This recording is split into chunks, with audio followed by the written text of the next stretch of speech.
There were a number of media interviews Marco Rubio did over the weekend where he faced basically a version of that question.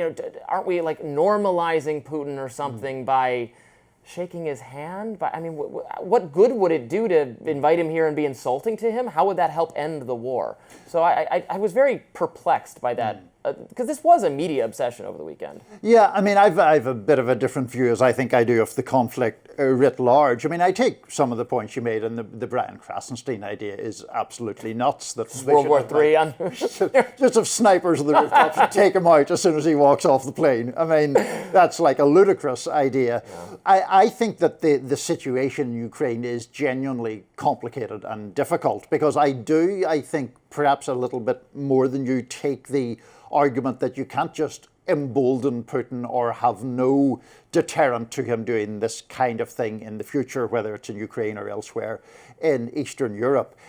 To my mind, the Alaska summit was one where Putin accomplished more of his aims or got more of his desires than the United States did, because there was no immediate ceasefire, and whatever about smiling or red carpets or whatever, it did, I think, reduce the isolation of Russia. I don't think it's necessarily about platforming or deplatforming. It's about having this meeting where he is welcomed on equal footing, as if we're just having a kind of casual discussion, rather than a man who has invaded a neighbouring sovereign nation and thus instigated a war that has now lasted more than 3 years.